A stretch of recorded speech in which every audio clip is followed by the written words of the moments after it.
नमस्कार, HNI news में आपका स्वागत है। मैं हूं आपके साथ नम्रता शर्मा। आइए नजर डालते हैं खबरों पर। राजधानी भोपाल के गोविंदपुरा स्थित पशुपतिनाथ मंदिर से 18 अगस्त को विशाल कांवड़ यात्रा नर्मदापुरम के लिए प्रस्थान की गई। वहीं हम आपको बता दें कि वहां कांवड़ यात्रा नर्मदापुरम से पवित्र नर्मदा मैया का जल लेकर भोपाल स्थित पशुपतिनाथ मंदिर पहुंची। इस कांवड़ यात्रा में हजारों की तादाद में कांवड़ यात्रियों ने भाग लिया, जो भगवान भोले की जयकारे लगाते हुए भोपाल स्थित पशुपतिनाथ मंदिर पहुंचे। यह कांवड़ यात्री नर्मदापुरम चलते हुए मंडीदीप पर एक दिन का विश्राम कर भोपाल पहुंचे, जहां सुबह प्रातः 7 बजे मैया का जल से शिवलिंग पर अभिषेक किया जाएगा। वहीं पौराणिक ग्रंथों के अनुसार अगर कांवड़ यात्रा की बात की जाए तो राक्षस और देवताओं के बीच में समुद्र मंथन किया गया था, जिसमें से अमृत के साथ जहर भी निकला था। उससे जहर के विषपान के लिए भगवान को प्रथम दृष्टि देखा गया और उन्हें इसका सेवन करने के लिए कहा गया। जहर के सेवन के कारण उनका गला नीला पड़ गया है। इस कारण उनका एक नाम नीलकंठ भी है और इस कारण से देवताओं ने कई नदियों का जल लाकर शिवलिंग पर अर्पण किया।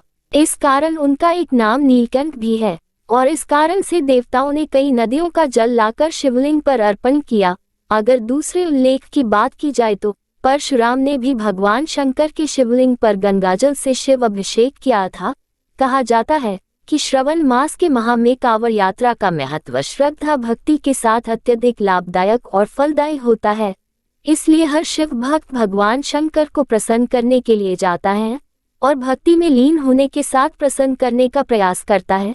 अगर बात की जाए तो भगवान शंकर के सबसे बड़े भक्त की तो उसमें सबसे प्रथम नाम आता है, तो वह नाम है रावण का, जो लंकापति थे, जिन्होंने भगवान शिव को अपने 10 शीश काटकर प्रश्न किया था। श्रवण मास के अंदर देखा जाता है कि अब पूरे देश के अंदर शिव भक्त भक्ति में लिंग होकर अपने आराध्य देव को प्रसन्न करने के लिए हर वर्ष कांवड़ यात्रा निकालते हैं। आज हमारी ये पशुपतिनाथ नेपाली समाज द्वारा आयोजित ये विशाल कांवड़ यात्रा परसों 18 तारीख को हम लोग भोपाल से नर्मदापुरम के लिए प्रस्थान किए थे। उसके बाद रात को विश्राम के बाद 19 तारीख को कल जो सुबह 5 बजे हम लोग गंगा आरती के बाद ये कांवड़ यात्रा लेकर निकले। कम से कम 150 से लेकर 250 की टोली। और कल रात को विश्राम मंडीदीप करने के बाद फिर पुनः आज सुबह 5 बजे आरती के बाद फिर भोपाल के लिए प्रस्थान किया गया। जैसे भोपाल पहुँचे गणेश मंदिर नाका हबीबगंज के बाद विशाल जुलूस के रूप में गंगाजली कांवड़ यात्रा भोपाल पहुंची है। इसमें लगभग 1000 से ज़्यादा कांवड़ यात्री के साथ साथ जितने भी धर्म प्रेमी बंधु उपस्थित हैं। ये पशुपतिनाथ नेपाली समाज द्वारा विगत 2015 से ये विशाल कांवड़ यात्रा निकाली जाती है। इसके लिए बहुत से लोग दिल से इसमें जुड़ जाते हैं। बिल्कुल कल सुबह 6-7 बजे से लेकर जल अभिषेक होगा कांवड़ के यात्रा जल से। उसके बाद 1.25 कुंटल दूध से दूधाभिषेक भी होगा।